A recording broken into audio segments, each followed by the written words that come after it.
The following program deals with a controversial subject. The theories expressed are not the only possible interpretation. Viewers are invited to make a judgment based on all available information. This is your captain speaking. We are beginning our descent into madness.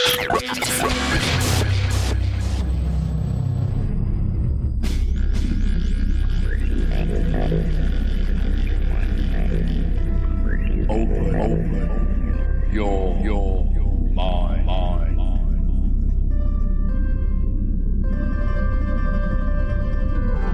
And we are back to another edition of West of the Rockies. I'm Frank. Thank you guys for sticking around. I know it's late for some of you, but tonight we're going to make it worth your while. Genevieve, how you doing? Still all right, just doing like good? every week.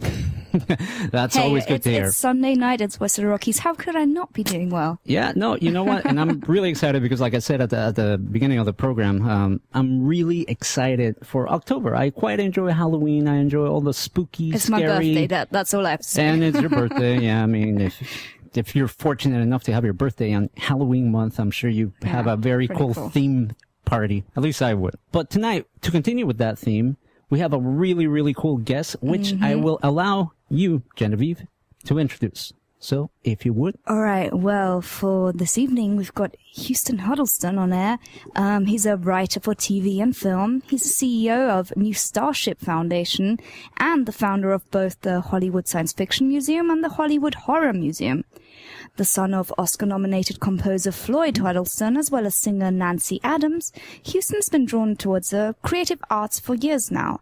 He's composed over 100 songs for various artists to date, written several screenplays and musicals, and he's even written 2 animated films for Don Bluth, who's the animation director, as some of you might know, of movies such as The Rescuers and Pete's Dragon. 2 of my favorites. I know that for sure. So tonight we'll be talking all things horror, sci-fi, and paranormal. But before we welcome Huston onto the show, let's throw it to this short video clip. And for the people watching, or actually tuning in through iHeartRadio, or maybe catching the podcast, we're going to be linking this video once the show is posted. So Genevieve, if you would, do us the honors. With that, we'd love to welcome Mr. Huddleston here onto West of the Rockies. Yes, Huston, can you hear us okay? Good evening, yeah. Thank you so much for taking the time to join us tonight. We really appreciate it, and we are really excited that you're on, because what you're doing, let me tell you, is no small feat. We're talking about not just 1, but 2 museums, but let's take this one at a time. We just finished watching a trailer for the Hollywood Horror Museum. Right. Why don't you tell me a little bit about how you got, or where did the idea come from to do something like this? Well, we actually, you found the old video. We actually have a more updated video that has Joe Dante in it and has me in it explaining what the museum will actually be like. Because just to go back, the way this whole thing started, I found the Bridge of the Enterprise from Star Trek, from The Next Generation. And it was built for the original TV show version was destroyed in the early 90s. It was blown up in the movie Generations. Oh, wow. 94, I think. And for it was the same set they used for 10 years for or 7 years for the TV show. And then they bulldozed it. It was gone. Oh, bye-bye, wow. you know? And then they started to do a Star Trek tour in the late 90s, and they said, crap, what do we do now? And so they built a more durable version, because those guys who had built the TV show, that was only like 4 years before that. So all the same guys were still working for them and alive and all this stuff. So they built this touring bridge that was made out of fiberglass and metal and heavy-duty materials, as opposed to TV shows, which are wood and, cardboard, Right. So they used it on a tour for a few years, and then they left it outside for over 5 years, and that's when I found it in 2011, 2012. And I rescued it, and because they were going to destroy it. And I said, I don't know what I'm going to do with this, but I have to save it. So I started a whole campaign. I got all of the guys from Star Trek, Ronald D. Moore, and Rick Sternbach and Andy Probert. All these guys created Star Trek, Back to the Future, Battlestar Galactica, go down the line of sci-fi shows. And David Gerald, who wrote The Trouble with Tribbles, these kind of people. And So I got very lucky, and they all agreed to be a part of this. And then about a year went by, and we realized there is no museum in the world that could accommodate the Bridge of the Enterprise. Mm-hmm. It's so massive. Right. And, yeah, okay for a 6-month, 3-month tour, but not permanently. Mm-hmm. And I said, let's create our own museum. And not just Star Trek, but everything. Star Wars, Firefly, Deep Space Nine. It's the next rational Doctor solution. Who. Exactly. Babylon 5, you name it. Everything. This Island, Earth, everything. Right, so, right. Yeah.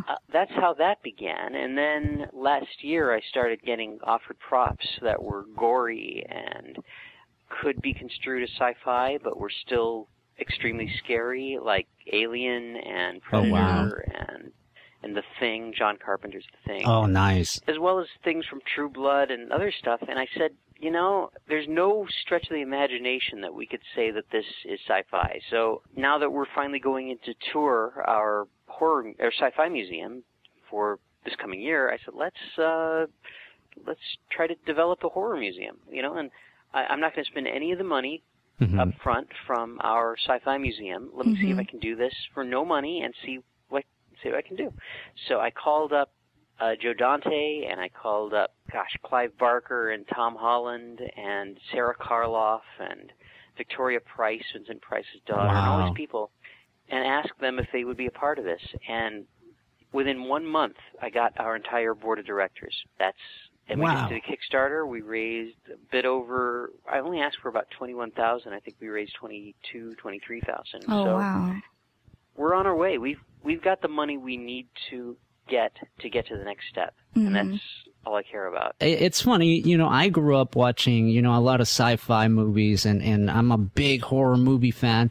And growing up, I wasn't the most popular kid in school, and my tastes were considered, kind of like the nerdy, geeky thing. Fast forward these many years later, right? I'm still quite the geek and the nerd, don't get me wrong.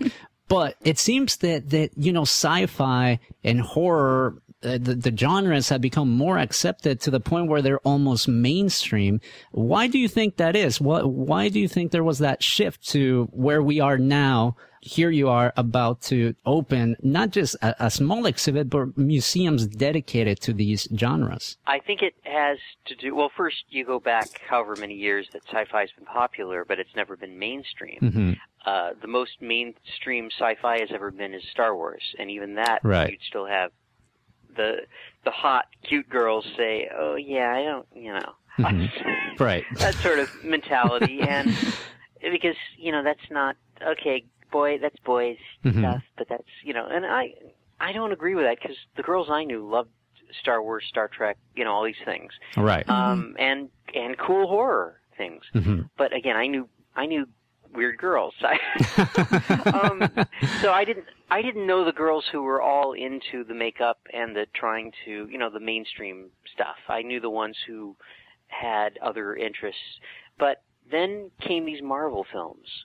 Right. When Marvel films started being made right and intelligently, starting with the X-Men, I think that was the first. Yeah, that came before Spider-Man, because then Spider-Man came along. Yeah, I believe you're correct, yeah. And, there were Batman and there were Superman, DC, but there was never the explosion that Marvel has become, and then Disney bought it and all this stuff. Right. So, when that happened, because like it or not, most Marvel films are sci-fi. They're not comic book films, they're sci-fi. And, once that happened, the studios realized that, okay, this is making us money, let's make more of them. And it became more accepted, and then Comic-Con in San Diego became huge. Right. And now you're lucky to even get tickets to that now. Right, yep. And so it became this mainstream popularity, and then Disney bought Star Wars and did what fans have been wanting Lucas to do for 25 years, 30 years, which is make more of them and make them the way they wanted. Right. And so, yeah, everything's happening. This is the age of the nerd. It really is, I think. Yeah. And totally. What we're doing couldn't have been done. Even 5 years ago, it couldn't have been done. No, it's very true. It's very true. You just mentioned that you started getting your hands on a lot of props. For the horror museum, What are some of the props that you've come by, and what's the story behind them? How did you acquire them? Because obviously a lot of us are big horror movie fans, and we would love to have, say, like one of Freddy Krueger's gloves or one of Jason's masks or something like that, you know? What are some of the props that have, you know, come your way, and are there some interesting stories how you got a hold of them? You know, the Horror Museum is so new. We're starting with the ones that have been offered by collectors. And to my knowledge, there aren't many studio-owned props still of horror films. Even Universal doesn't have much, because I've been in touch with Uni, and they gave us the bubble ship from Oblivion for, you know, our Sci-Fi Museum and from the Tom Cruise film. So, I mean, I know them well, and I know, to a degree, I know what they have in their archives. But you go back to American Werewolf in London, there's almost nothing. And you go even further back to the Universal Horror classic monsters like, you know, Lon Chaney stuff and Boris Karloff, and there's nothing of that. That's all that was remaining was the Phantom of the Opera stage, which had been in stage 23, I think, or stage 18 for years, for 100 years almost, for 80 years. And they just recently dismantled it, and it's in storage right now. And we're trying to get that. I don't know if we're going to get it, but that would be a huge coup to get, because that's the oldest movie set in the world. Anywhere. And that was from 1925. So there are a lot of props that are being loaned to us from our board of directors. Joe Dante has Gremlins, and you know, I mean, I've talked to Don Coscarelli about his Phantasm Ball, and there are things like that a lot of horror directors and writers have and producers have. Mick Garris, certainly. He's got. When I went to his house, he had the mother. He had Norman Bates' mother from Psycho 4, and she was sitting in his office. You know, it's got and Tom Holland has some stuff from Fright Night, and he doesn't have Chucky anymore. So, oh, what? Oh, no. Oh, I lost a lot of sleep. Lost a lot of sleep with him. Chucky. No way. Really? Yeah. Oh, wow. That is quite unfortunate. Of all things, right? Yeah. Well, that's quite the unfortunate demise for Chucky. That's ironic. I gotta tell you, too. Yeah, right, exactly. After all that. After all that, demise at a dog, right? Yeah. I have to tell you about our board of directors. We have the kindest, sweetest, most wonderful, intelligent group of people involved, and that goes around the board for everyone that I'm dealing with, for sci-fi and horror. I have a no jerks allowed policy. Nice. And what that means is not that, you know, we're all human, but there's a type of personality that is very me, and self-serving and power-hungry and all that stuff. None of us have that. We all are just, it's for the good of the thing and not us. Right. It's for the good of the company and the foundation, not our own self-worth or glorification. And that is a wonderful quality to be able to find, and every single one of our board members for both foundations have that, and thank God. You know? Yeah, of course. But as far as props, I'm still looking. You know, we're getting some borrowed from American Horror Story. Oh, God. Nice. And from last season. And what else?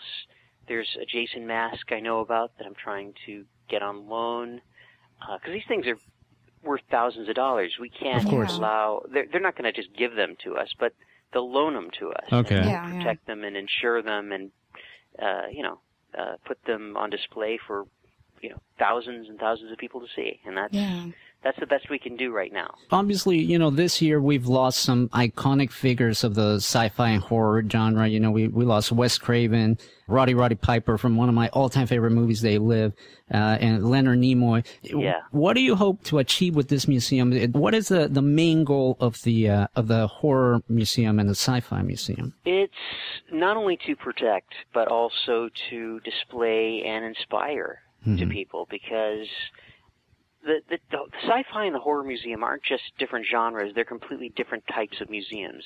The Sci-Fi Museum is built around, yes, showbiz, yes, movies and TV, and the filmmaking aspect, the writing, the directing, the makeup, the special effects, the prosthetics, whatever, but it's also real science through sci-fi. Teaching NASA space aeronautical updates and what the upcoming shuttles, the trip to Mars, all this stuff, all the plans of NASA and Lockheed Martin and Boeing and all this. So that's what that is. That's in its own type of genre. The horror thing, we can't really do that with a horror thing, but we don't really have to, because it is what it is, and we can concentrate more on the prosthetics and the makeup, because most people don't realize that the advancements that we made in horror, in makeup in general, are because of horror films. Max Factor in the 1920s and 30s, and what Jack Pierce was doing with the early Universal horror things, and Rick Baker with his Oscar-winning work. And my God, you see, I mean, the horror people will tell you something different, but you see what Rick Baker did with American Werewolf in London and what Tom Savini did in Night of the Living Dead, Dawn of the Dead. Your mind is blown. It's still disgusting, and it's still, oh, wow, okay. Now, the more savvy and sharp, of course, know now that 30 years ago that's how they did this and whatever. But you meet these little kids. A little kid who's just petrified of a horror film doesn't realize that it's just usually just either CG, which is a computer effect, or it's a puppet, or it's just rubber on somebody's face. And if they saw that, I don't think they'd be as scared. God knows I wasn't growing up, because I was around that kind of stuff. And so I think it helps on a lot of different levels, not just on a filmmaking level, an inspirational level, but on a psychological level. Because if you face what scares you, it won't scare you anymore. That doesn't mean that you don't have the same joy from watching horror movies. It's just, it's a different appreciation, experience, and The Exorcist is still going to scare the crap out of you, regardless. Tell me about Shining, you know? I mean, this sort of, a great horror movie is a great horror movie. Knowing about how it's done isn't going to make it less scary or more fun. So it'll probably make it more interesting, I think so. Yeah, you know, absolutely. and there's nothing like that. There is no museum in the world that does that. It certainly doesn't do it as a curriculum. So that's what we want to do. And I believe, you know, one of your main objectives is to educate people, you know, educate especially, you know, younger people via the means of their hobbies, essentially, you know, what they're interested in. So you're educating people about science via science fiction, which, you know, I think is great, and movies via horror movies. Exactly. And the way that we get in there is, as far as the curriculum and the STEM-based or STEAM-based education and bringing busloads of kids to the museum, especially for the horror, is by showing, okay, this isn't about just, it's going to be fun and cool, and all the kids, or at least 90% of the kids are going to want to go to it. But more importantly, we're learning about the history of makeup and movie making in Hollywood.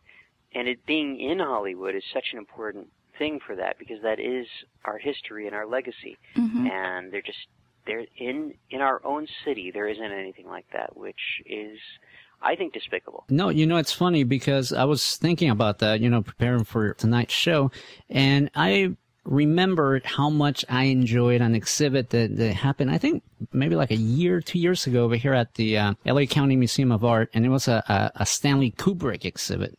Where they had props from some of his films and a lot of cool stuff. And I remember thinking like, wow, this is really cool. As I said, as I was prepping for the show, I started thinking about that. It's like, you know what? Yeah, we really don't have a place where we can go and just kind of geek out on all the cool stuff from some of our favorite movies. So it's really cool that you're doing this. Now, speaking of Kubrick, you mentioned The Shining a minute ago, and I know there's a fun little fact about you that I wanted to see if you could share with us about you and The Shining. Shining, there was a somewhat of a connection there. Can you tell us about it? Yeah, well, my father had worked with Scatman Carruthers, who was Scat Cat in the Aristocats, because my father wrote a song called "Everybody Wants to Be a Cat." Oh, that's cool. Nice. So I grew up around Scatman, and he was one of the sweetest people who walked. You know, he was so funny and talented, and just a cute, wonderful musician and guy. And so he was doing this movie, The Shining, Stanley Kubrick's The Shining, and I was 5 years old, and somehow I got called in to audition for The Shining. Wow. And the original script was laden with profanity for the kid. Oh, really? And I come from a Christian background. So if you look in the book, it's the same way. I mean, there were passages directly from the book that had the kid using the Lord's name in vain and saying SOB and little, things like that a typical 5-year-olds, I guess, wouldn't normally say. Right. Not, you know what I mean? And so I couldn't say those words, and I didn't know those words because my parents didn't use profanity around me. And I did a lousy audition, but I later met Jack Nicholson, and he was as sweet as he could be. And I got to see the behind the scenes, and that's what I was talking about. Between that and going to Universal, and they used to do a makeup effects show at Universal where they would put on prosthetics on anybody, and they'd show you how it works, and the old Don Post masks and the Bin Nye makeup kit and all that stuff. It was amazing. Yeah. And it taught any age that this is how it works, and the movie magic is as wonderful as the movie you're seeing. Yeah. And the blood is fake blood. It's corn syrup, and you could actually taste it. It's sweet. And, it's like Harold and Maude, all these, you could pull out all these different ways of death to freak people out. But those in the know would know, okay, that's fake, and okay, that's a fake prosthetic on the throat. His throat isn't really slit. This sort of thing. Right. But no, I didn't get the part, but I'm glad I didn't. I was a horrible kid actor. But I'm sure you're being modest. I was a good kid. No, I was terrible because I would intellectualize too much. Good kid actors don't intellectualize; they just feel it, and I couldn't do that. I was a good singer. I was a good kid singer. But yeah, I'm glad I didn't do it. But thank God I got to be exposed to that, or I'd probably be a screwed up adult because I'd be watching these things and I'd be petrified of my own shadow. Right. And that's what I want. That's one thing I want the Horror Museum to do. I want it to really people to face their fears. I just want to tell one quick little story. Yeah. There's a guy I met in Houston, Texas, who I went to Texas Frightmare in Dallas. And there was a man telling the story about how he was afraid of everything. He was afraid to leave his room. He was, I forget what that's called, but he started watching horror movies, and he started to see the behind the scenes of them, and he realized that he could face his own fears through movies. Wow. And if he could face that, he could face anything. And then baby steps, he started to go outside, and he started not to be afraid of this. And now he's skydiving. Now, all these other things that I would never do. But that's scary. He got over his phobias by conquering them one at a time. So people who say that horror can't be inspirational and can't help people, they don't know. Wow. And I didn't know till I met some of these people, but now I know. Yeah. People wanted to be psychologists and wanted to go into police research from watching Seven and Psycho and Saw and these sort of things. So, there's a lot there that people will get out of it what they bring to it. Yeah. So you put it out there for them and voila. Yeah, no, I mean, that's very true. I grew up being tormented by my older brother who would force me to watch, the Friday the 13th movies and the Nightmare on Elm Street. So it's funny because, for a while I was really, really scared at night. But, you know, the more I watched him and, you know, he would take the time to explain how roughly they did some of the tricks, the fear does go away. And it's almost like you begin to enjoy the movie. Yeah, you begin to enjoy the scares. And it's a very valid point, what you just said. On the note of Seven, I'm interested to know whether you've been keeping up with the new American Horror Story. I have not. I saw the first season. I'm so busy with these things. I really don't have time to watch much of anything. I still watch Walking Dead.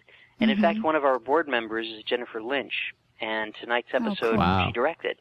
And I didn't see it. I've got it taped, but they don't call it taped anymore. They call it... Yeah, true. But, yes, hey, come on, Grandpa, we can tape it.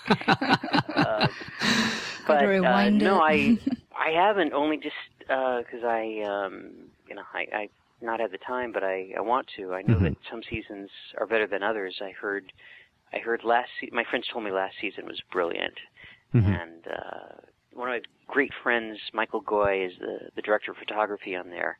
Nice. And he's brilliant. He's so brilliant. And he's directed some, too. Yeah, no, I can't imagine it looking bad. I must say that's one thing about American Horror Story, that I love the look and the feel. They do a great job at creating that ambience that submerges. Like a piece of art. Yeah. No, you can hit pause at any point in any of those episodes. Yeah, and it's like a perfect a This might be, you know, a bit of a tricky question. I don't mean to put you on the spot, but do you have you have a favorite horror movie? Or tell you what, we'll make it easy. Top 3 horror movies. Yeah, I'll give you the top 3 because one is hard. Yeah. I would say, may I go for 5? Yeah. Sure. Okay. Well, Exorcist, obviously, nice. is just genius because it hits all the levels of you're actually caring about the people. Yeah. And there's splatter movies and there's trashy, scary ones that I adore, but the acting is so brilliant in that movie. Yeah. By all the above, and the directing is so brilliant, and dialogue and everything, and the effects. Dick Smith was one of the innovators of special effects makeup, and one of our Sci-Fi Museum people, Doug Drexler, worked under him and showed me photos, and he, so I mean, the visuals on that is genius. I love The Shining, not just because I blew it in the acting audition, right? But it's so wonderful, and it's Kubrick, who could rarely do wrong. Yeah, and there was Poltergeist is of course genius, and because it has the heart and the characters that you actually care about, and it starts out almost like a comedy. And because they're playing with the ghosts and they're taunting it. Oh, isn't this cute? Oh, look, it's so exciting. Oh, my God, I just stole my daughter. Right. You know? It's like killing all the members of my family now. Yeah. So there's that. And there's also, going back further, there's Legend of Hell House, which most people may not know about. But it's you got me on that one. Probably, it's from 1973, I think, and John Huff directed it, who also directed Twins of Evil, the Hammer film, and he also directed Escape to Witch Mountain. Oh, okay. Which the first half of that is a horror film, until they Disneyized it. But the first half of it's much more like the original book, and it's a scary movie. But Legend of Hell House is probably the most accurate paranormal film you'll ever see. Oh wow! I'm making a note of that, by the way, because I haven't seen it, and honestly, I wanna check this one out. Yeah, Legend of Hell House. Well, Roddy McDowall is in it, and so is Pamela Franklin, I think is her name, who is also in the next movie I'm going to name. Okay. The Innocents, which is based on Turn of the Screw. It was written by Truman Capote, and it's so scary and so beautiful. I highly recommend it. Those two last ones are probably the more obscure of my just saying. Oh, Halloween and Friday the 13th. Right. And No, those are the best recommendations. Well, I mean, hey, Bava movies, Mario Bava films are terrifying. Certainly Dario Argento movies, Suspiria. You know, I mean, there are real, you know, really beautifully artistic gems out there that are also terrifying films. And I want that to be in the museum. I want people to learn that. Typical fans of horror films are like teenage girls, which blew my mind. It's true. I was in the DC museum, not the DC. I was in the other Seattle, Washington, not Washington DC. Okay. The EMP Museum has a wonderful horror display in Seattle, and they also have a great sci-fi display. Nice. And I was shocked that everyone around me, almost, you know, like 90% of the people around me were teenage girls in that exhibit.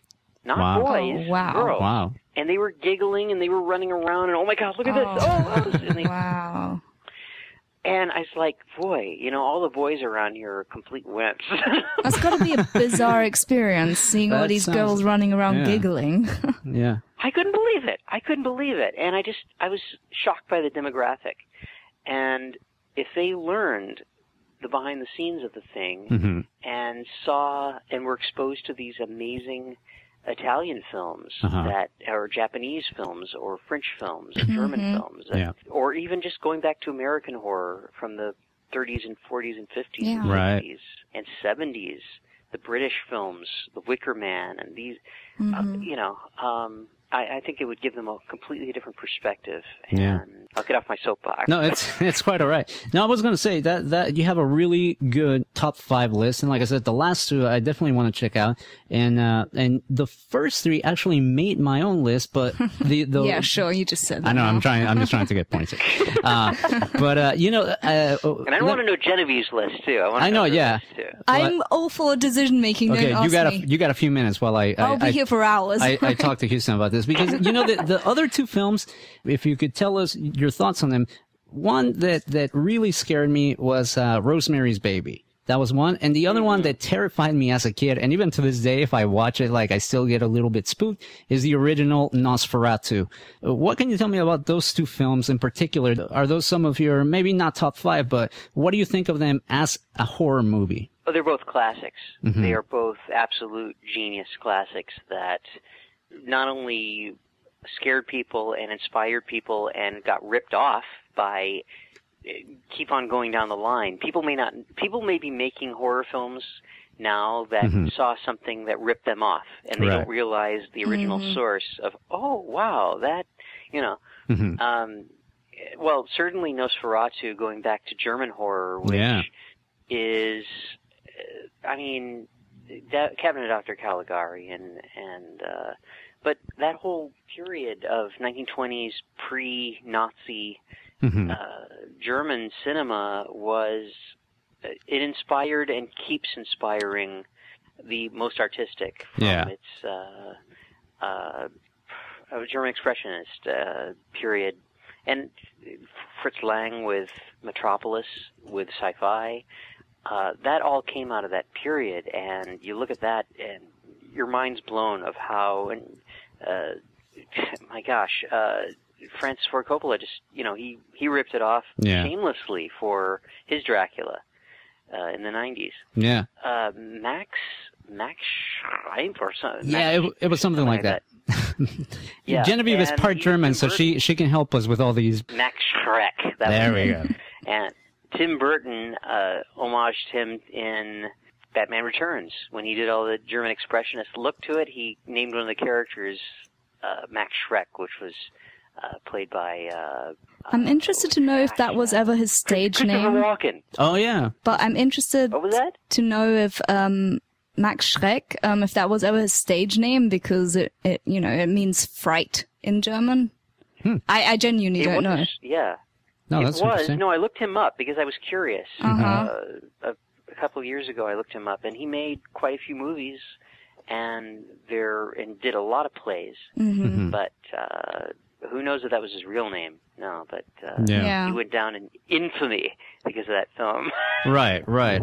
Now, there was another movie that came out based on, it was, well, this is my question to you because maybe you have an answer, but there was a movie that was roughly dramatized and a thriller version of the making of Nosferatu. And I think John Malkovich was in it or something.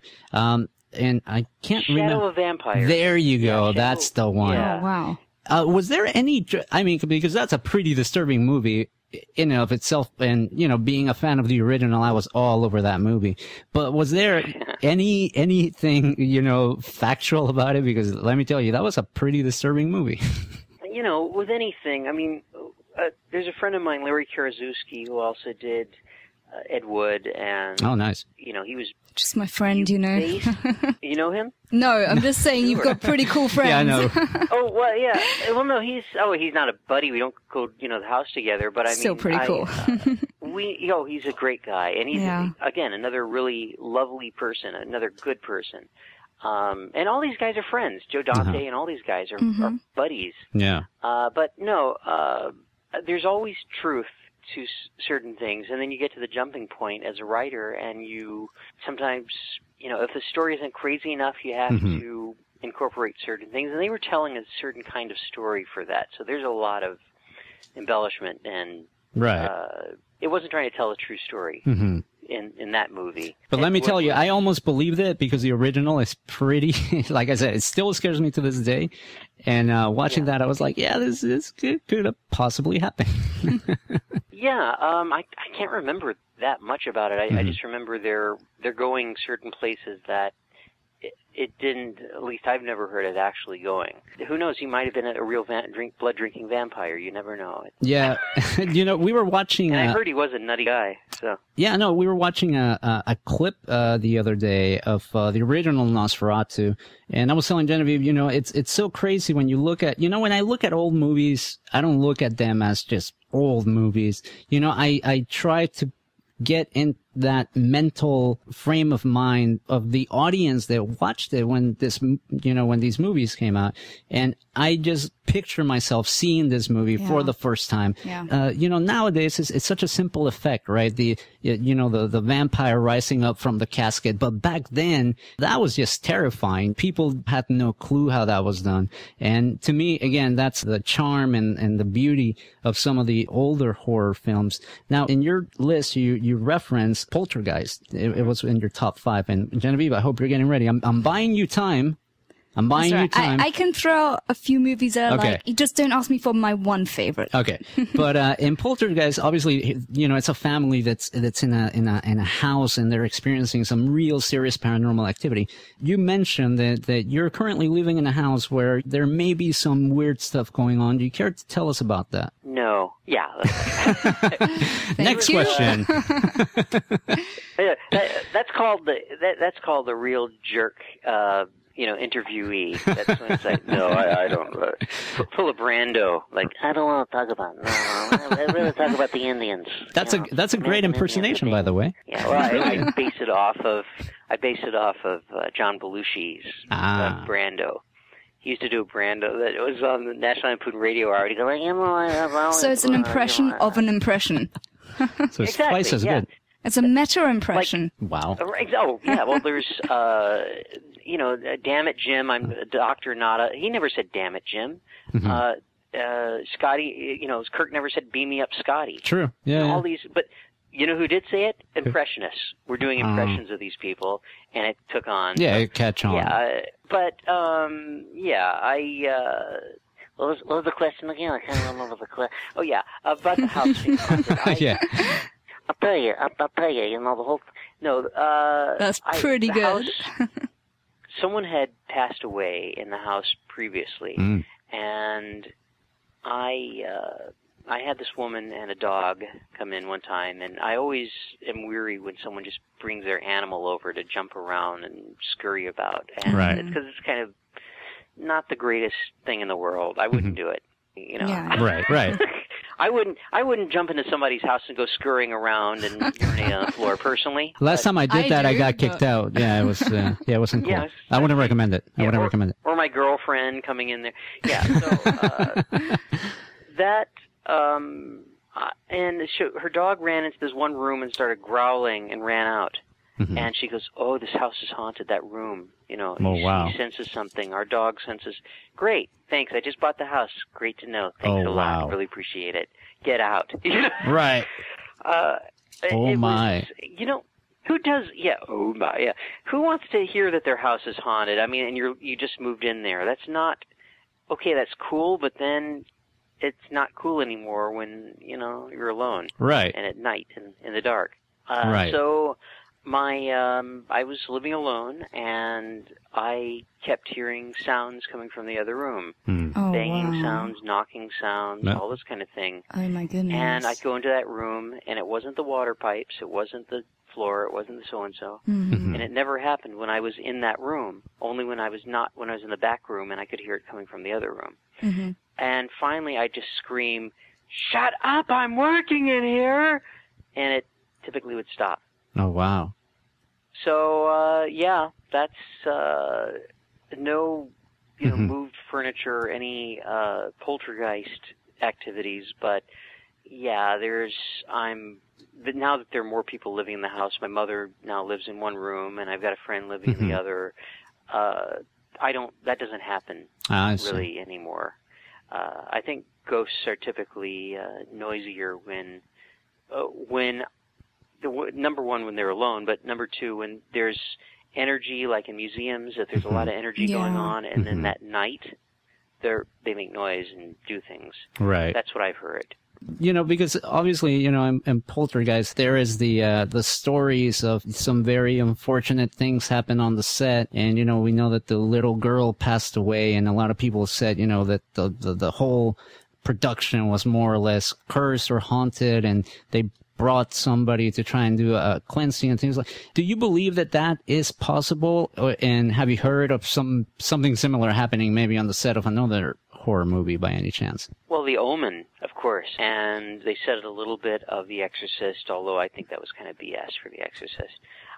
Good marketing. But if you see the documentaries for The Omen that's on the Blu-ray or DVD, there's a lot of stuff like that on there. Mm-hmm. And as far as the curse of Poltergeist, they said the same thing about the Amityville Horror, the classic. But that little girl was ill before the movie took place. Okay. And there were other sick, horrible things, like the girl who played the older daughter was murdered by her boyfriend, and terrible, horrible things like that. Yeah, no. If you go looking for trouble and you're reckless about it, things are going to happen. Right. I've heard everyone from people into witchcraft to Satanists to ministers to priests. They all say the same thing. If you're looking for trouble, you're going to find trouble. And you'll find it tenfold, and you're going to have a hell of a time trying to get rid of it. True. I think that's what everybody agrees to. And, yeah, of course, I believe that there are demons about. If you go looking for them, you're going to find something. Yeah. And, even if, with Ouija boards and all that jazz, that's the most dangerous item you can have in your house. Yeah. I used to play with them, and I have zero psychic ability. I have none. Nothing. Right. But you do that around people who do have that psychic touch, you're asking for it. Right. And yeah, it's a scary thing. I certainly believe it, and I believe it could happen, and yeah. And I know you have a story about that, but I want you to save it for us, if you can, for after we come back from the break. But let me ask you something, because obviously, now we're getting into a bit of a gray area, if you will. Do you think that there is any kind of responsibility on behalf of the filmmakers when it comes to making certain type of movies?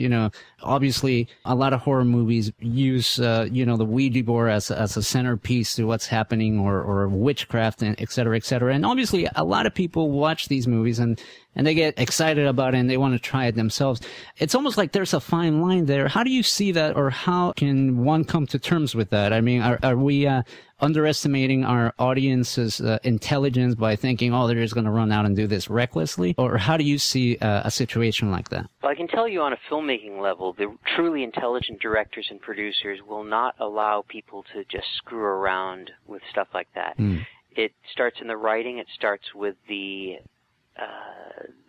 experts that they bring on set, who are the advisors for witchcraft or Satanism or ministers even, and they will tell them flat out, if you do this and you do it repeatedly for numerous takes, and you do it exactly like this with the actual so-and-so, and you may stir something up, and you better not do that. And it's the truth. This stuff doesn't just, whether you believe it or not, there are others who believe it, and for the sake of them, don't do it. You can always alter. You can say it's holy water, and it's not holy water for the movie. You don't have to go to that extreme unless you are just suicidal and you're trying to, if you're that hateful and irresponsible of a human being, much less a director-producer. Right. I think that would be actually a really interesting conversation to have with some of these great directors, Tobe Hooper and Richard Donner, and some of the people who've actually done films about witchcraft and Satanism, because you just don't screw around with stuff like that. Right. There's a great movie, a Hammer film called it's with Christopher Lee, and it's a witchcraft movie. But there's a great thing on the commentary about it, and they're talking about the film and the book it was based on. It and they were very. Was it City of the Dead or? No. That was before this. This was color film, and it's a classic, and it's I can't remember, but it's based on the guy who wrote a lot of those witchcraft books. Okay. I can't remember the name. You'd know the name. It's very famous. Is it Aleister Crowley? That's the only guy I can think of off the top of my head. But no, it's maybe it is Crawley. I can't remember. But it's a great movie, and the effects, it's 65 low-budget effects, but the point of the story is, there are good witches and bad witches, to quote Wizard of Oz. Right. And this isn't a kick in the ass to a lot of the white witches I know personally, and that will be listening. But they're evil people and they're not evil people, and the evil people are going to delve into that stuff, and they will be vindictive, and they will be all that stuff. And if you pull that kind of stuff out, you're going to get it, and probably tenfold, and it's going to be so tough to get rid of. Yeah. On this show, we've had the chance to talk to paranormal investigators and people on the on the occult side as well as the religious side. And the general consensus to me, it seems that that these unseen forces are quite real, and one should tread carefully when doing some of these things. It's about the idea that most people invite it in, whether consciously or subconsciously. You essentially have to invite or allow something into your life. Most of the time it doesn't just appear, it's because people go looking for it. No, it's true. And I have to quote one of our friends, and he's been on the show a couple of times, Ben Hansen, who said, I know the devil exists, so I have no business going looking for him. So maybe that's a bit of advice for some folks out there. You can rephrase that. I know that evil exists, so I don't have to go looking for it. It's true. Houston, we're going to take a quick break. We're going to play about 2 songs, and then we're going to come back. Can you hang on the line with us, and we can continue this conversation? Awesome. And I just found out the name of the movie. It's called The Devil Rides Out. Okay. Devil Rides Out. Let me add that to my list. It was Dennis Wheatley who wrote it, the original novel. Lots of movies coming up this week from yeah, we're making a great great list here, thanks to Huston, because he definitely knows some, He knows stuff I have never heard of. That's amazing. He's going deep with some of these movies. He has me scratching my head trying to think if I've seen them or not. So, Huston, let me just have you hang on the line for a few minutes. Like I said, we're just going to play a few songs and we come back. Cool? I'll dance around for awesome.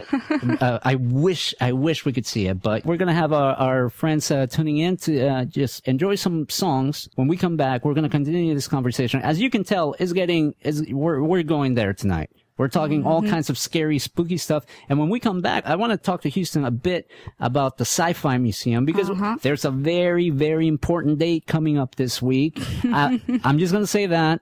And if you're smart, put it in the chat or tweet us at WoTRradio. Let us know if you know what date it's happening this week that I'm There's probably thoroughly loads of dates invited. happening. Yeah. Well, there's one very important one that goes with one of my all-time favorite sci-fi movies. Speaking of horror movies, one of my all-time favorite directors is David Lynch. And he's made some amazing movies like Eraserhead, Mulholland Drive, and another personal favorite of mine, Lost Highway. So we're going to play a little 9 Inch Nails off of that soundtrack, The Perfect Drug. This is West of the Rockies on the Independent FM. Genevieve is here. I'm here. And we got Huston Huddleston on the line. So don't go away. We're going to come back and talk more horror sci-fi stuff. Here we go. What's up, guys? This is Jorge Diaz of Paranormal Activity, The Marked Ones, and you're listening to West of the Rockies with Frank. This portion of the show is sponsored by Haunted Orange County, your premier source for all things haunted in and around OC. From haunted history ghost walks to ghost group hunting expeditions at some of SoCal's most haunted destinations. Make your fall plans early and book an upcoming tour or investigation today. Visit HauntedOC.com.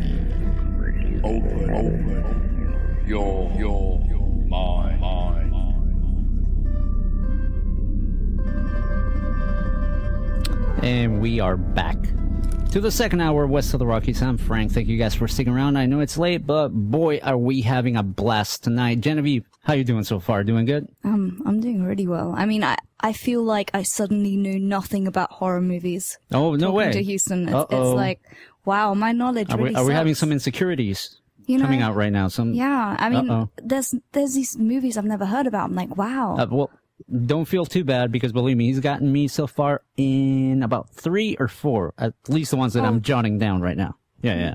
Don't play it down like that. Okay, it's more like 10, but, you know. What is this shining he keeps mentioning? Sorry, what? Exactly. No.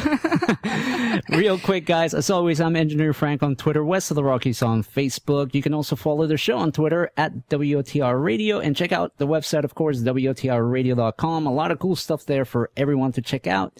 Genevieve Uway on the old Twitter there, and you can catch her here every Thursday nights at 9 p.m. with her very own show, No Added Flavors, music, jokes, facts, stories, and profanity. I don't know. Yeah, that's why it's at 9, you know, when kids are in bed. You'd think so. Yeah, well, at least I hope so, because otherwise we're going to be in a lot of trouble. Tonight we're being joined by Huston Huddleston of the upcoming Hollywood Horror Museum and the Hollywood Sci-Fi Museum. Hollywood Science Fiction All in Museum. Hollywood, because obviously Hollywood is the mecca of filmmaking. And, of course, we're also the home for, you know, Halloween Horror Nights and all that cool stuff. And we had the pleasure of actually seeing the DeLorean at Kamikaze last year. Yeah, and if for the people that are on Ustream, you're seeing a quick picture there. There's Genevieve and myself. You know, I'm a big Back to the Future fan. I was waiting for the end of the question there. Oh, the end of the sentence. Of course you did. And I'm a big, you know, Back to the Future fan. And of course, this week, right, it's a very important date for all of us Back to the Future fans. But let me go to Huston real quick. Huston, do you know what date I'm referring to here? Well, I got to tell you, I have my my laceless shoes on right now. Nice. On my hoverboard. And nice. I'm expecting. No way. Marty! You know, I'm expecting them to just pop out of nowhere. Oh dear, And, I'm just going to tune out for now. Leave you guys I want to to it. see Jaws. Jaws 19 or whatever it was. Oh, yeah, it was. No, yeah, well, for the people that haven't figured it out, right? October 21st, 2015, that's when Marty McFly, the Doc, and Jennifer travel into the future, and they find flying cars and hoverboards. I don't know about you, Houston, but I'm taking some issue here. A company's taking some liberties calling their product a hoverboard when it's really a board with two wheels on it, hardly hovering. Are you disappointed, just as many of us are, that we don't have actual hoverboards available in this day and age like we were promised? Because I don't know about you, but Back to the Future, all three movies were a documentary, if you ask me. They were they were fact. Yeah, I blame it on Bob Zemeckis, because he's the one who, in the documentary back in the 80s, said, yeah, as a joke, he said, yeah, these hoverboards are going to be out, we have the prototypes, and they'll be out next year. And so he said that as a joke. And I can tell you, millions of little kids who grew up all want to kick his ass because of that. Tell me about it. Because, we're still not there, and bummer, man. Yeah. But, of course, I probably fall off just as I do on real boards, so, yeah. From skateboards to surfboards. Me and boards do not. Someone say, hey, you want to ride a surfboard? Yeah, if you want to see me die, yeah, that's great. Fall and drown and die. Boom. With the surfboard will whack me in the head or go through my stomach or something, Oh, wow. I can tell you've watched a few horror movies. Yeah, no, but the thing is, I can relate. I can barely, walk and chew gum at the same time. I have no business being on, any kind of device with or without wheels.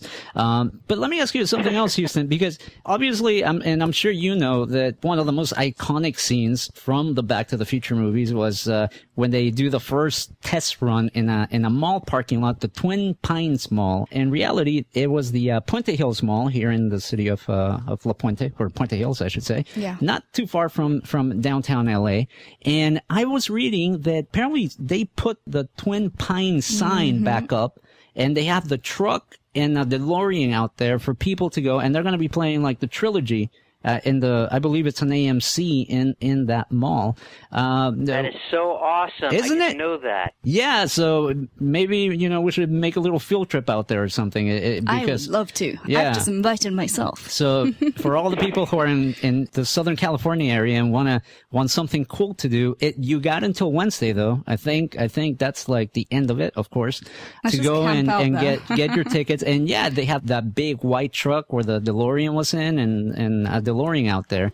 Now, you guys with the Sci-Fi Museum, you guys have a DeLorean, correct? Well, not yet. No, we've borrowed a couple of them. The problem with these cars, they're huge. Right. And any cars that we get, we have to store because there's no place, we have no museum yet. So we have to, and we have to pay storage fees for whatever we get. So I'm very, very cautious with what we get. The things that we've gotten that were offered to us, that it was one of those gun to your head type things, like if you don't take this by Monday, it's going to be destroyed forever. Oh, my Of course goodness. we took it. Yeah. And that happens a lot. Really? But, well, yeah, it's cheaper for them to destroy something and do the write-off than it is for them to pay $10,000 a month To storage. store it. Yeah, true. And maintain So as yeah, well. I can tell you the ones that we have the Flintstone car. Oh, really? That's cool. And that was possibly a controversial car to get, but there's only two of them in the world. Really? Oh, wow. Universal has one, and we have the other, and the people who would say, oh, that, and Herbie, and the Chitty Chitty Bang Bang, and the Monsters car, whatever, that's fantasy. Well, you tell that to the thousands of people who want to sit in it, Right, yeah. So it'll pay for itself, having, that kind of thing. But, so, yeah, I may be getting the Ghostbusters car. Oh, no way. That's Sorry, so I cool. literally just died here. Yeah. We've died, we all knew what he meant. It's a 1959 Cadillac ambulance, and those Wow. things are like hen's teeth. And one was offered to me, and I may be getting it for the museum because our tour starts next year. Wow. And that thing's about 20 feet long, and that's got to be stored. But still, it's one of the original Ghostbusters cars. So how could I say no to that? Yeah, no, that's great. That's another one of my favorite movies for sure. Now, when you were talking about how it's cheaper for studios to destroy something, one of the things that really hit me right in the childhood, as they say, was when I saw a picture of the spaceship from Flight of the Navigator. I don't know if you remember that movie. And apparently it was like in some back lot, just collecting dust and being exposed to the elements. And I remember seeing this picture and, with almost, tears welling up, going like, how could anybody just be so cold? It's, because that's what the DeLorean, the original screen used Back to the Future DeLorean, sat outside in the cats, pooping in it, oh my God, living in it, for years and years and years and years, with the windows open, no less. Oh my God. You could drive by it in the tram as you passed by. Oh, look, there's a Back to the Future DeLorean. And it just recently was restored for this year, I think it was, or earlier this year it was restored. And nice. It's beautiful now. Oh, that's great. I went backstage to Universal not a few months ago, and I said, what's that under the tarp? That's Jaws. He's just sitting out there under the tarp, been sitting out there for 10, 20 years. Wow. It wasn't the screen used. It wasn't Bruce, because that sunk to the bottom of the ocean and rotted. But this was the one that Universal used for their tour for, the 70s. Right. And it's sitting outside. You can pass it if you're on the studio tour. You'll see it on your right. They're not going to point it out and say, "Hey, there it is."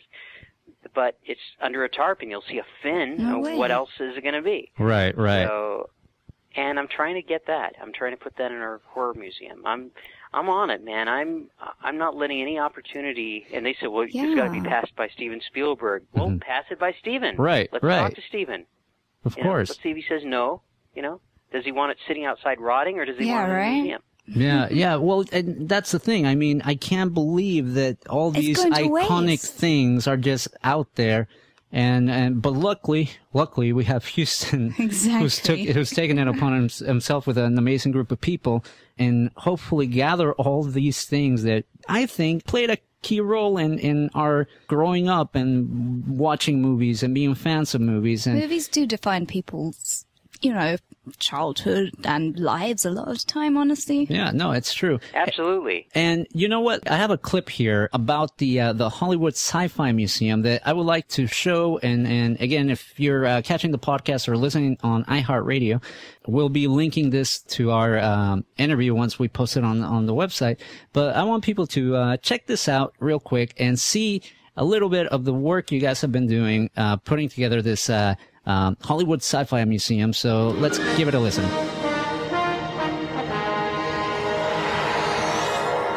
I'm Huston Huddleston, founder of New Starship, the nonprofit foundation that rescued a Paramount-built Enterprise D touring bridge from Star Trek The Next Generation. You may have seen us on CBS, NBC, A&E, Fox, Sci-Fi, and many others.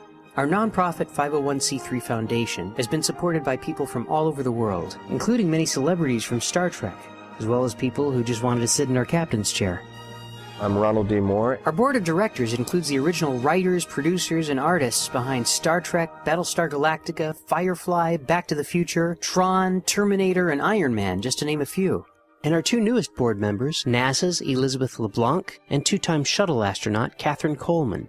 In 2012, fans from all over the world helped pay for our bridge restoration, but we still had no place to permanently display it. And since there isn't a museum in the world that uses science fiction as an educational medium, we've decided to create our own. We're calling it the Hollywood Science Fiction Museum. It will be an interactive, educational, non-profit museum that will not only include Star Trek, but represent science fiction TV shows and films from across the galaxy. Our vision includes Star Wars, Battlestar Galactica, Doctor Who, Firefly, Stargate, Metropolis, 2001, Blade Runner, Avengers, Alien, Avatar, E.T., Close Encounters, Planet of the Apes, and so many more. The featured rooms include a hall of interactive robots, a hall of real robots like Asimo, NASA's rover, and Robonaut 2, a hall of cars you can actually get inside of, a hall of interactive spaceships, a sci-fi movie studio, and so much more. It will also be one of the only museums in the world that is completely solar-powered. What makes our museum unique is combining sci-fi with groundbreaking new STEM-based programming that will teach and inspire all ages about space, science, biology, geology, mathematics, engineering, medicine, and all aspects of filmmaking, from writing, directing, makeup, stunts, costumes, to computer graphics. And cosplay will be allowed in our museum by visitors and employees.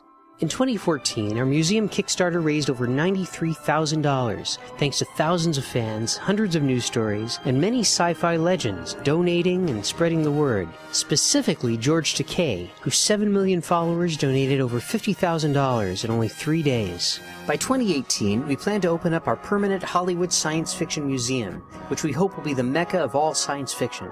A 3-story futuristic building with a gift shop, sci-fi restaurant, and 1,000-seat theater that will show films, live plays, and music events. This will bring hundreds of new jobs to Los Angeles, as well as give Hollywood a brand new way to promote their films years in advance through education.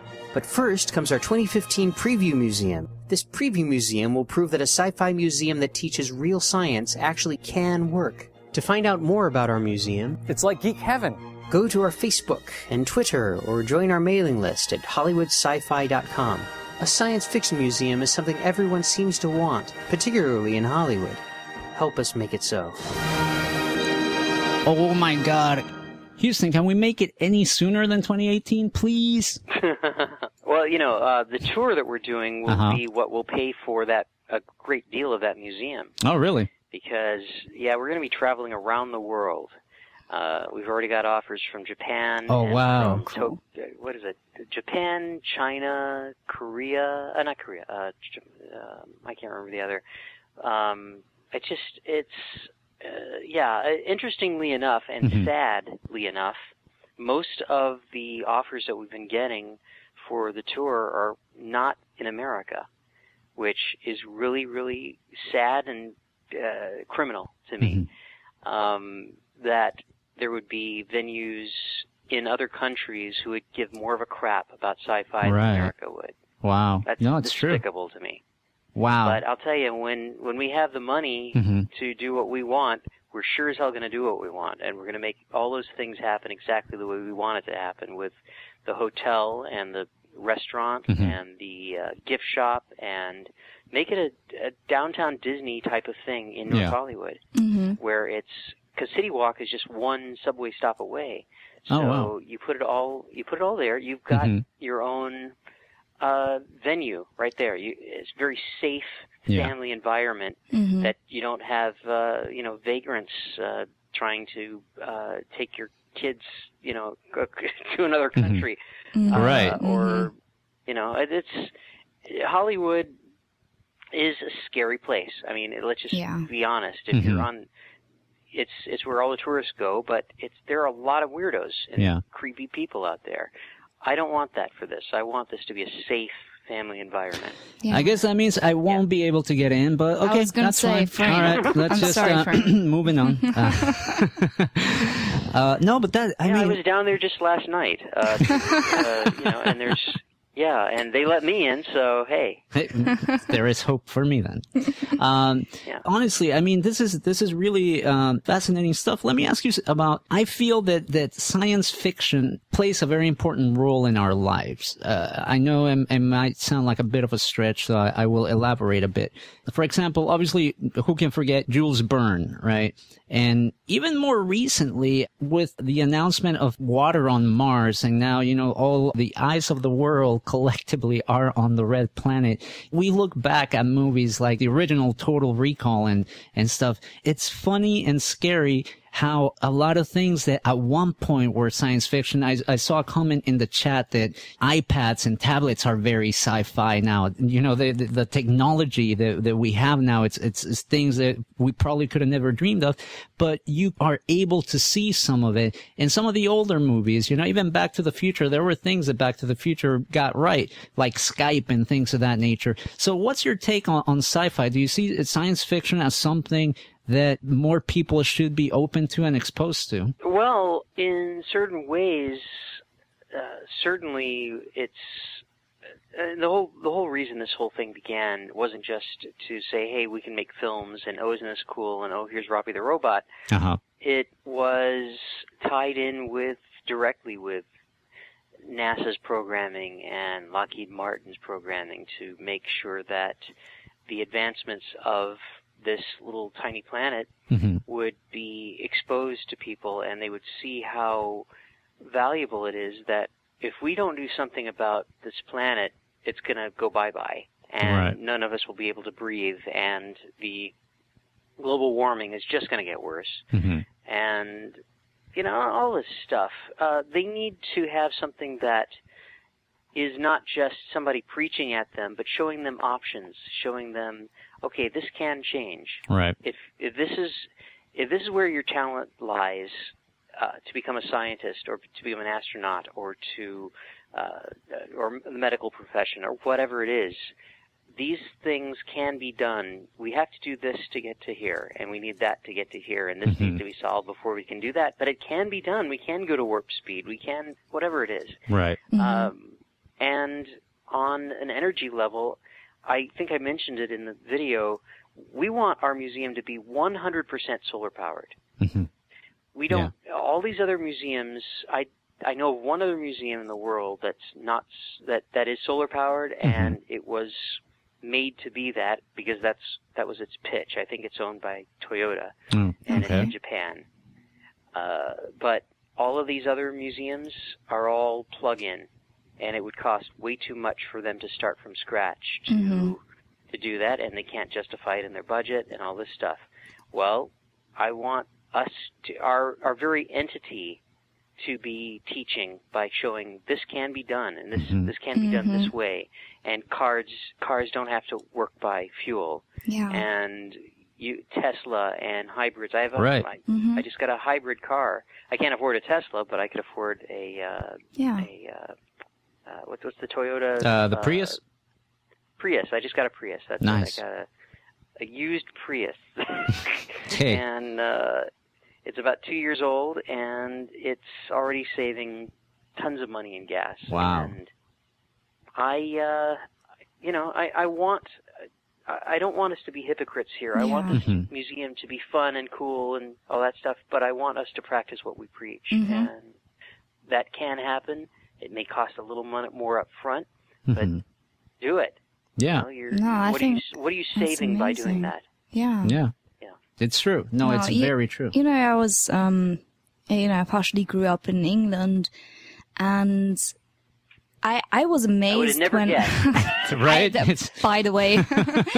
But, you know, when I came over to Southern California, of all places, I was absolutely shocked by the fact that everyone was not using solar panels on their housing and their buildings, because we were using, you know, we had solar panels on our houses, and that's in England. We don't have sun in England. So if people over there can use solar power, people in SoCal can do that 10 times over. Yeah, that's true.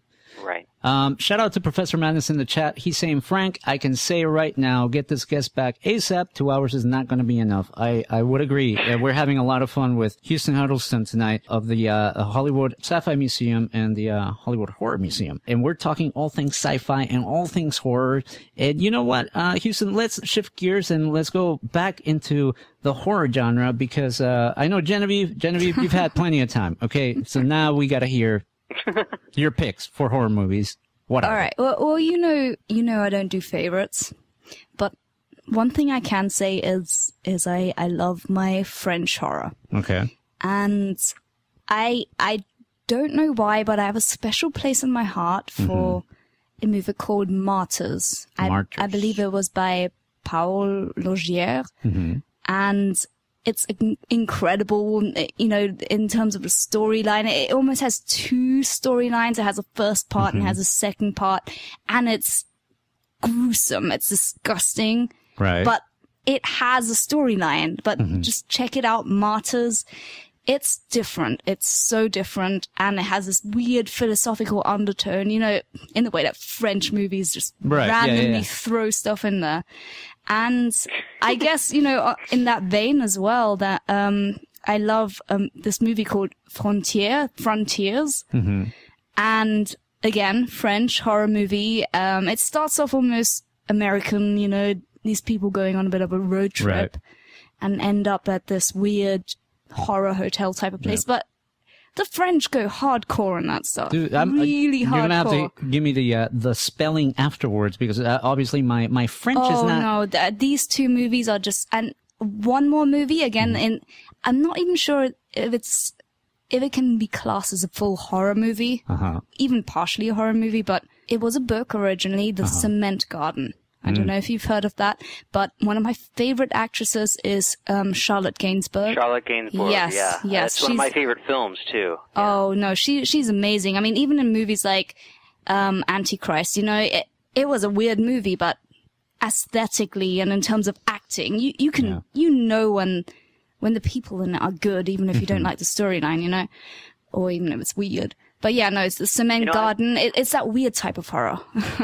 Jane Birkin was the writer-director of that, and that's her stepbrother. Oh, wow.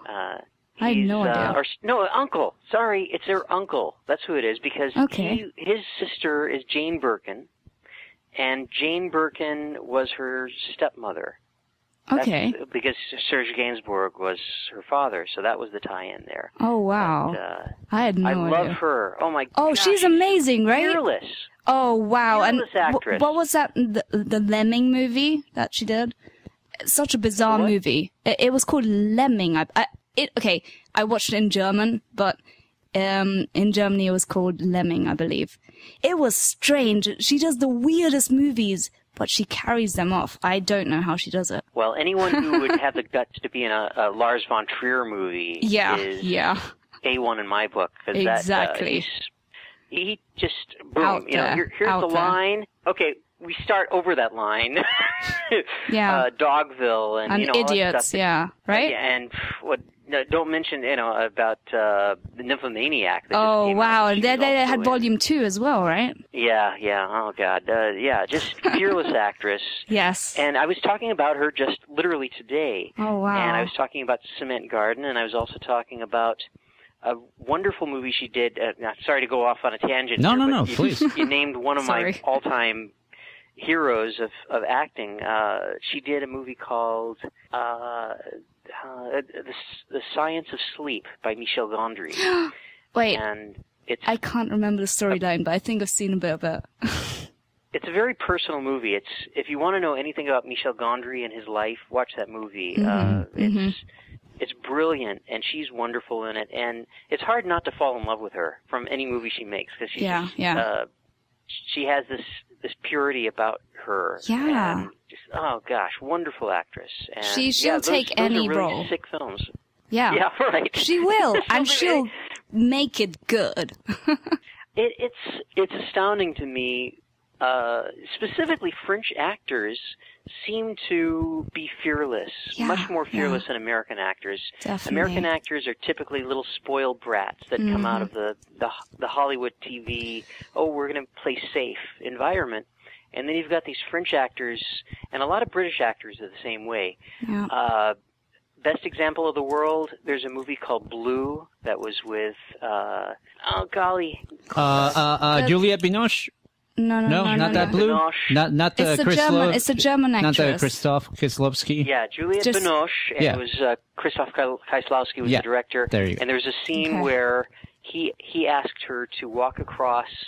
It's early in the movie. Her family just dies, and she's walking across this fence. Yeah. And she does the thing with the fist, right? Like against the. That was her real. That was no effect. She actually scraped her fist up for that. Yeah. Oh, I know exactly the moment. scene. And that's so powerful. And for the rest of the movie, her hand's bandaged up because her hand was bandaged up. Right. An American actress would call never do that. And you'd have every pile of legal doo-doo in the world if you pulled something like that. And, I hate to sound like a Euro snob, but having been in the businesses, my whole life, I can tell you that American actors just would not do that. They would not put up with it. And I loved again, back to Charlotte Gainsbourg. Yeah. Wow, I would love to meet her. She's a hero my goodness. of mine. I think I'd faint. Yeah. And as it reminds me of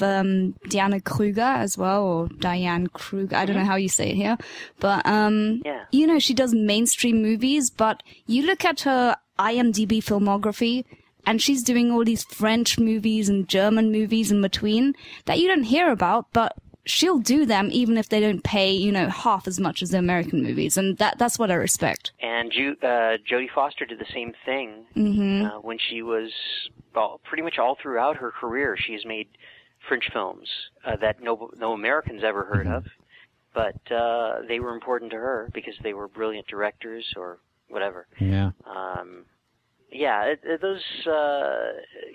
That's a really interesting, and that list, those are all really sick, disturbing movies.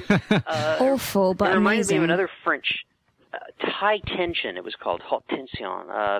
It's a great movie. I highly recommend it. It's from 2003. High Tension, it's called, and it's one of the most terrifying films you'll ever see. It was French, and the director later came to America and made not as great a movies, but that movie, seek it out. It will scare the crap out of you. Is there I can't remember exactly. I mean, I'm hoping it's the same movie, but I think it stars or there's two young ladies in the movie, and it's almost like a hostel type of thing happens. That's the one, right? Okay, I've seen that, and okay, that one was pretty good. But it's not complete gore porn, Right. They tie in the psychological bits as well, It's almost like a Serbian film. Like that was a very psychological twisted. Yeah, that's completely nauseating to me. I don't want to watch that again. A Serbian movie. It was High different. Tension, though, it actually has a point to it. There's a real story to it. It's not just gore porn for the sake of grossness, And I got to tell you this quick, funny little story. You mentioned Frontiers and the other film. What was the other one you said? Martyrs, right. Yeah. There's I did a play a couple years back, 3 years back, I think it was called Soulless, and it was about this girl who was murdering people to watch the human soul, see if that she could prove that there was a human soul out of murdering these people. And one of the people who was at the thing was Daniel Waters, who's a writer he's one of my favorite writers. He wrote Heathers. He wrote Batman Returns. He just so funny and clever and wonderful guy. And at the end of the thing, he was telling me, he says, it slightly reminds me of Martyrs. And I said, oh, God, that was so sick. And he turns to me and he says, oh, well, he said, excuse me, Jane Austen. And that was one of the funniest lines of all time. I often bring that up. So, excuse me, Jane Austen. Oh, boy. Yeah. I have a question because, we're talking about some really twisted films, right? And the people that make them, and you mentioned this earlier in the interview, they're some of the nicest people out there, right? You've talked to many of these, individuals who worked on these films. Where does one go to come up with some of these really twisted, crazy, scary scenarios and characters and things like that? That's what I've always found puzzling because, again, you see these people being interviewed and they're totally down to earth and funny, yet their minds come up with some real crazy stuff. Because they can dream it and not live it, to paraphrase Rocky Horror, but it's one of those things where they are together enough to realize that it's fantasy and that it's fun to them. And it's not all fun. I mean, doing something that's horrific and dramatic, they may have a darker, deeper purpose for something. The Exorcist, you can't get more dark or deep than that is to delve into good against evil. I mean, that's really what that movie was ultimately about.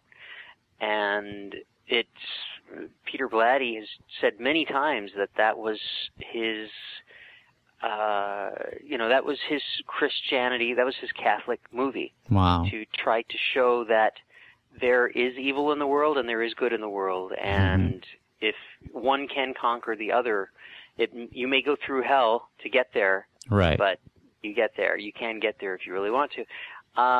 Wes Craven, I never met. I tried to get him on our board of directors. I didn't know he was as ill as he was, and it broke my heart. Yeah. I found out he passed away. Yeah.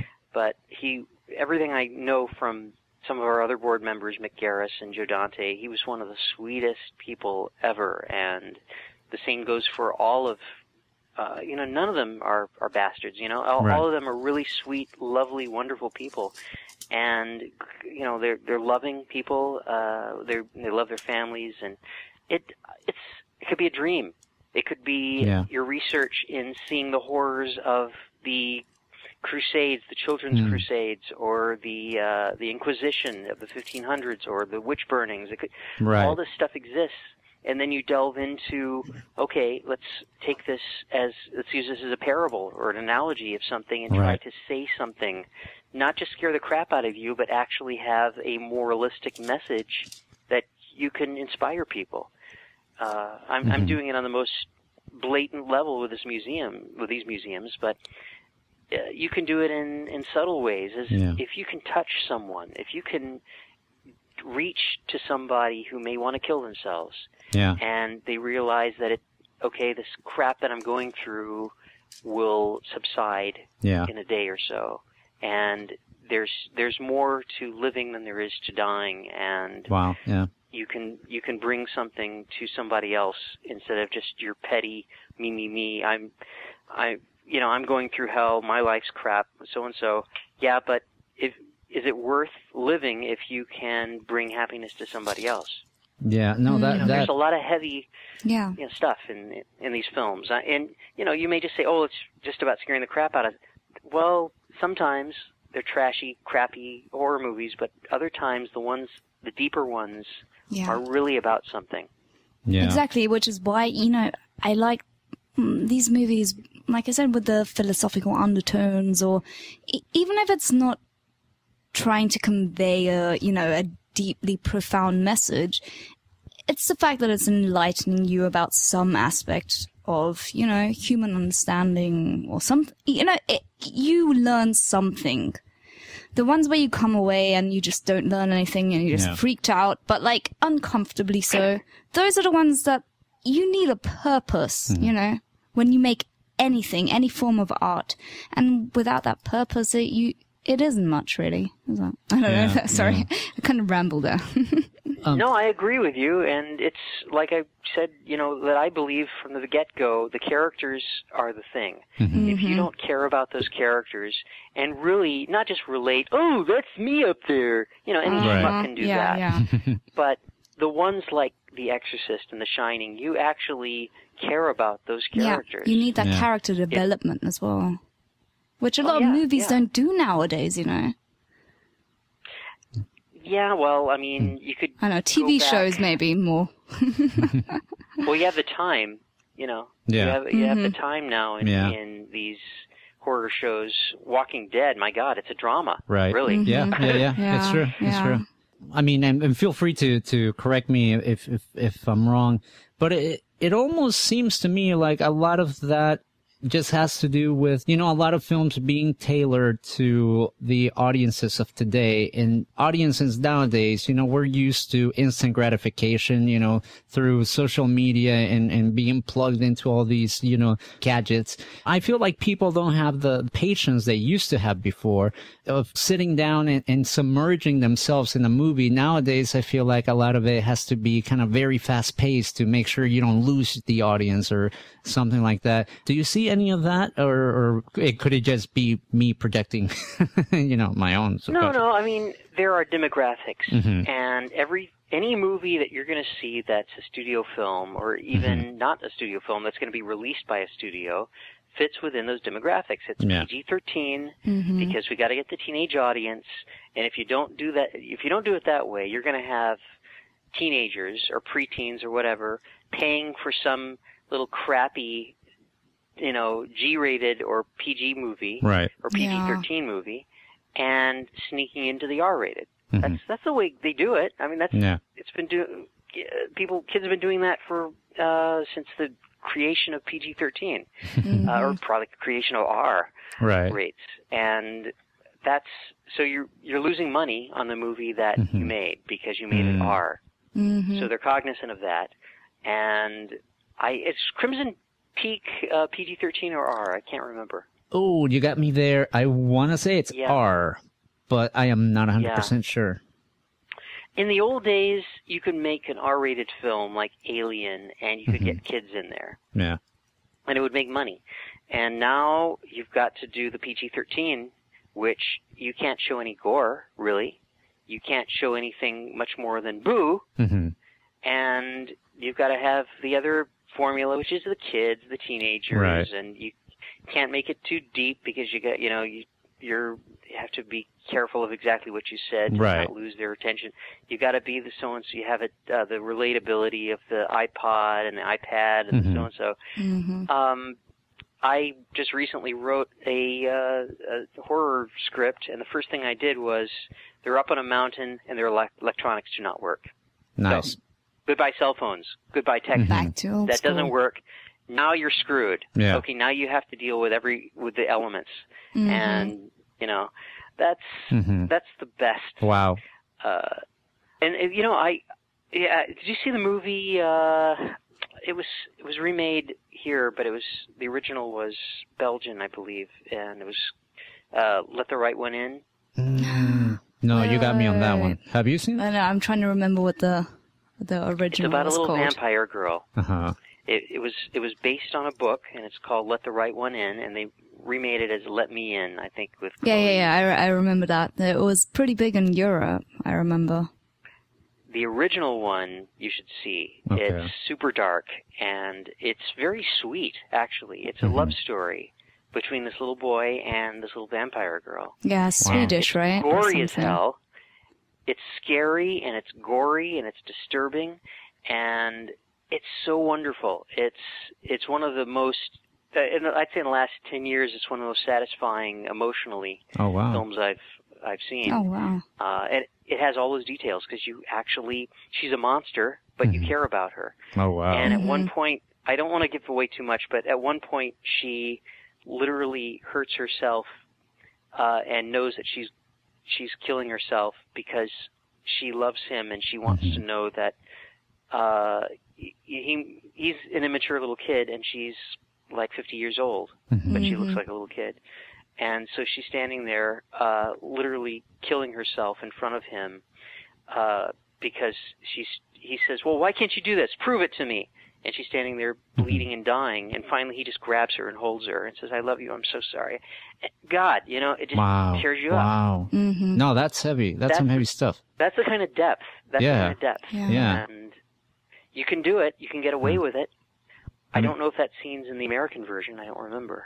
No, but let me, one more to add to my list. I can tell you that much. People won't be seeing me for the rest of the month because I'm going to be watching a lot of these movies.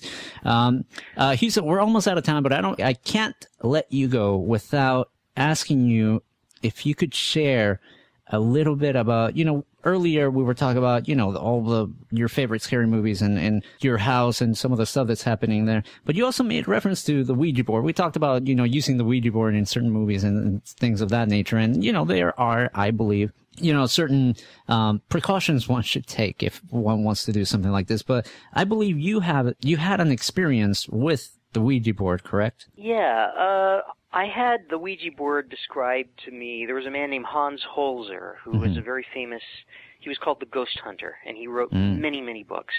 I got to meet him in New York in the late 90s, and which was a big honor and thrill, and he explained to me that the Ouija board was a door to the gates of hell. Wow. And he may have been exaggerating a little bit, but not much. Because that is, he said there are other ways to do it, but that, by the propagating of putting that in a children's market as a toy, as a game, is probably the sickest joke that anyone could have ever done, because if you do it right and you've got someone with any psychic ability, you are begging for trouble. And because if something evil comes in there, you're going to have such a tough time. You got to throw it in a fire, and you have to say a prayer, and you have to bless it, and all this stuff. So I as a schmuck kid, this is before the whole meeting Hans Holzer. I was there with some friends of mine who were teenagers, and we were they were teenage boys. They were triplets, I think, twins. But maybe they were all brothers, regardless, and they all came from a psychic family, and they were sitting there, and we were all hands on the Ouija board, and I was spooking it up, ooh, all that stuff. And show us a sign, a complete jerk, Right. And suddenly the lights went out. Oh, wow. We darted out that room. There was not a power failure. The light, the thing worked after that. Something came there. And I spent the night at their house that night. And I did some studying, and I didn't know they were psychic at that point. Oh, really? Okay. And then they told me that other things had happened, and that they have seen things that were not there, and their father had, and all this stuff. Yeah, I never did that again. Yeah, no, I don't blame you. Yeah, no. I've heard different, people tell me their experiences with Ouija boards, and I've done it once or twice, but nothing really major happened. Thankfully. At least I hope so. But it's really, it does make me nervous a little bit. I'm not gonna lie. Every time I see somebody talking about it or trying to do something with them, I'm like, I don't know about that. To this day, I have never touched a Ouija board. Oh, really? And it's one of those things. When I was younger, quite a lot younger, my mother told me just don't ever touch it, and I just respected that. Yeah. And she was Chinese, and they're very superstitious. Yeah. And since then, I was like, okay, I get it. Even giving it the benefit of doubt, I was just like, okay, let's just leave it. Yeah, no. Hold it. You have German, Chinese, Japanese, and British heritage? I'm totally confused now. Yeah. My mother's side is Chinese, Malaysian. My father's is Irish, German. Okay. It's an interesting combination, to say the least. And, another horror film I highly recommend, too, actually, just before we leave. One is called Juliet of the Spirits. Oh, okay. Write it down. It's a Fellini film. It's a Fellini film, and it's about this ghost, the spirit, telling this woman that they're two spirits. One's a spirit of a whore, and the other is a spirit of a saint. And one is trying to convince this woman that her husband is cheating on her, and the other one is trying to convince her to cheat on her husband and to slut it up. And it's a brilliant movie. And another movie is called Eyes Without a Face. Okay. And we're gonna make a list on our website. That Huston one Huddleston inspired recommendations. So many horror films. It's called Eyes Without a Face. It's from 1959, and it's still gruesome and still disgusting and scary. And I won't say any more, but those two they're works of art. They're not just horror films. They're absolute brilliant works of art. Well, we have a lot of homework to do. I can tell you that much. Because I'm going to enjoy it, but there's an impromptu list that we have put together here of some great recommendations by Mr. Huddleston here, and believe me, he sounds like he knows what he's talking about, right? So I'm pretty sure if people love horror movies, they are going to enjoy these, and I'm looking forward to checking them out myself. Huston, why don't you tell people where they can find your social media? Where can they keep up with all the developments of the Hollywood Sci-Fi Museum and the Horror Museum? Go to our website. That will lead you to our Twitter, our Facebook, Instagram, Pinterest, all that jazz, Tumblr, and that's HollywoodSci-Fi.com. HollywoodSciFi.com. And the other is HollywoodHorror.org, O-R-G. Nice. But if you lose either of those, just type in Hollywood Sci-Fi Museum or Hollywood Horror Museum, and you'll find, do a Google or Yahoo search, and you'll find something about us, whether you want to or not. Nice. And I believe you'll be at the upcoming Comikaze, which we're looking forward to. Yeah. This is our third year there. Nice. They are so gracious to us. Yeah, there are two companies that have just been so giving to us, and that's Comic-Con and Comikaze, because Comic-Con also owns WonderCon, and they always give us right. Yeah. Because they know we have no money yet, and they know that that's like a big draw for us to make money. Right. And so we're going to bring our TARDIS that was used. Nice. So great. If you saw it on Conan O'Brien's show, it was Peter Capaldi came out of our TARDIS. So My sister's going to be so jealous. She's obsessed with Doctor Who. Well, bring along, you know. We're going to be there all. No, I'm just going to take a picture and send it to her. Yeah, just make her jealous. And we're going to have our Flintstone car there, and we're going to have, I think, what else are we going to have? We're going to have our Enterprise D bridge from Star Trek Next Generation there for the last time. Oh, wow. Until next year when we open up our entire exhibit in Los Angeles. Nice. So, yeah, I just say if you're interested in us, go to our websites and sign up on our mailing list, and we will we'll update you as far as everything that's going on and where we're going to be and when and all that cool stuff. That's really cool and really exciting. I must say that what you're doing is it's not just fun, but it's also important because you are preserving history, movie and film history. Yeah, and like I said, it's cultural history. Yeah, as well. it's stuff that, like I said, it has played a major role in everyone's lives. Really, Yeah. I think we've all seen a horror movie at least once. Most of us have seen more than one, and If we you have haven't, many you favorites. suck. Yeah, and I think it's great that you're finally building a home, a sanctuary, if you will, for all these great things that is going to bring a lot of joy to people. And in the process, you're going to do the crazy thing of making learning fun. And no, I'm being serious. I know that sounded like I was trying to. I agree. No, I'll tell you, had there been a museum like this, like the Sci-Fi Museum, I wouldn't have hated science in space. Because I found it so tedious and so it wasn't my thing. Yeah. But when you give kids an option, or even adults an option, they don't walk into a museum, this is this type of museum. All right, well, I'm going to be bored off my ass in this museum because I'm not interested in this. Okay, well, you go to a museum that you're interested in this. Okay, but there's also this. Oh, and there's also this. Oh, and there's this too. Oh, wow, that's cool. Boom. You got... it's the options. Yeah, no, it's true. It's true. And like I said, if there is ever anything we can ever do to help, if you need, somebody to drive a DeLorean, say, if you need to anyone the museum, to test the museum. I'll sign us up right away and we'll be there. Even if you don't sign us up, I'll probably be there and see if I can make my way inside and see what's going on. But, no, Huston, thank you so much for being so gracious and so kind and generous with your time. We're going to stay in touch and keep up with all the developments because obviously this is exciting. And, if nothing else, we shall see you at Kamikaze. We'll be there, covering the event.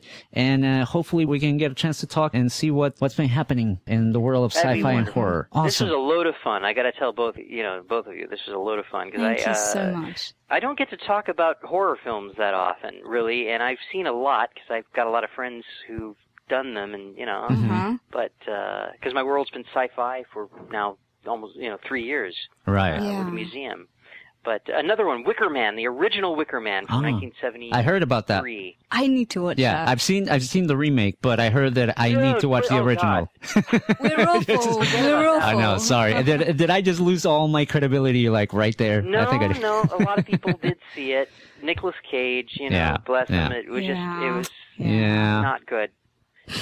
We're just like,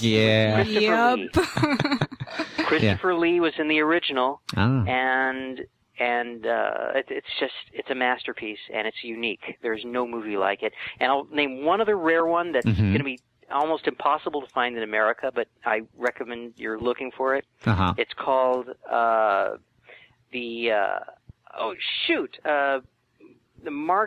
was called The Mark of Satan, and I'm trying to think of the retitled version. Let's see if we can... next time. Yeah, I'll have to tell you next time. It's a wonderful film. Yeah, if you remember... Satan's Skin, it was also Mark called... of the Beast? IMDb, Oh, no. Oh, the Hammer House of Horror. No. I'm just reading off random stuff. Yeah, Satan's Skin. If you type in that title, this title will show up on IMDb. But it's a really... Blood on Satan's Claw. That's what it's called. Oh, wow. Blood on Satan's Claw. Wow. It will blow your mind.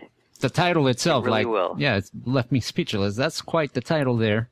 And I'm looking at the Satan's claw. Nice.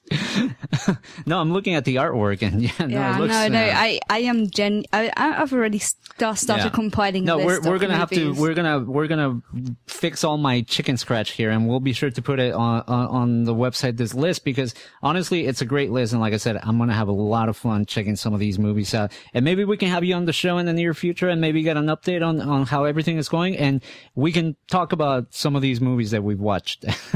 Yeah, tell me if you hate them and hate me after seeing them. That's the bottom line. Yeah, true. Very true. We don't hate you yet, so it's all good. No, you haven't seen the movies yet. Yeah, exactly. Wait. Don't underestimate the power of hate of a movie, because that's true. It's like, thanks for ruining it. Oh boy. Yeah. Oh, but thank you so much. Yeah, for this interview. we've had a blast. Thank you so much. We really appreciate it. And like I said, we look forward to hopefully seeing you at Kamikaze this year. And if people are going to be at Kamikaze, make sure to stop by and say hello to Houston and all the cool people that he's going to have there with the TARDIS and all this other cool stuff. It should be a blast.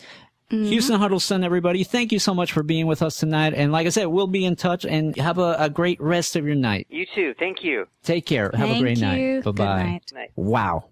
Genevieve, talk to me real quick while I drink some water here. Yeah, water. No. Honestly, I love finding out about new stuff, right? Yeah. And when it comes to movies, it's great getting that new list from someone. Even just hearing one movie when someone recommends it to you, you're like, I've never heard of that. Let me check it out. Yeah. Getting 20 movies thrown at you. Okay, oh, yeah. Maybe not quite 20. I knew some of them. There. Yeah. But you know what I mean? I enjoy learning about these movies I've never heard of, and talking to someone who has similar niche interests. It's great. Yeah. No, it's true. It's true. And like I said, he's been around it all. He's talked to a lot of the people responsible for creating these iconic movies, and to get a chance to discuss all this. It has been great fun. So if you miss any part of it, check out the website WoTRradio.com. I know we're one show behind on there, but do not fret. We're gonna have everything updated by end of the week. Fingers crossed, knock on wood, and all that good stuff. So check it out. Don't forget to subscribe on iTunes, Stitcher, TuneIn, and all that good stuff to keep up with the podcast. And that being said, we want to thank everybody that tuned in tonight. Mm-hmm. Like Professor Manis, Tony Merlo, I know, so Uncle Creepy in there for a while. And we had Miss Becky B, and we had Kung Pu back again. Kung Pu, thank you. Dear Repeat, KP. He's officially a repeat, or a she. I'm sorry, I apologize. He. It's a repeat offender now, so welcome to the club. And with that being said, take care, be safe, God bless, don't do anything too crazy. We want to see you back next week. We're going to go out with another song from one of my all-time favorite movies. This one is from the soundtrack of Donnie Darko, which is another great borderline sci-fi horror thriller. Definitely on a culty side. Yeah. So it made it though. Well, again, loved it. The soundtrack was amazing. And this is one of my favorite songs by The Church Under the Milky Way. Enjoy. We'll see you next week. Take care, guys. Bye. Bye-bye. West of the Rockies with Frank the Engineer on the Independent FM, Los Angeles.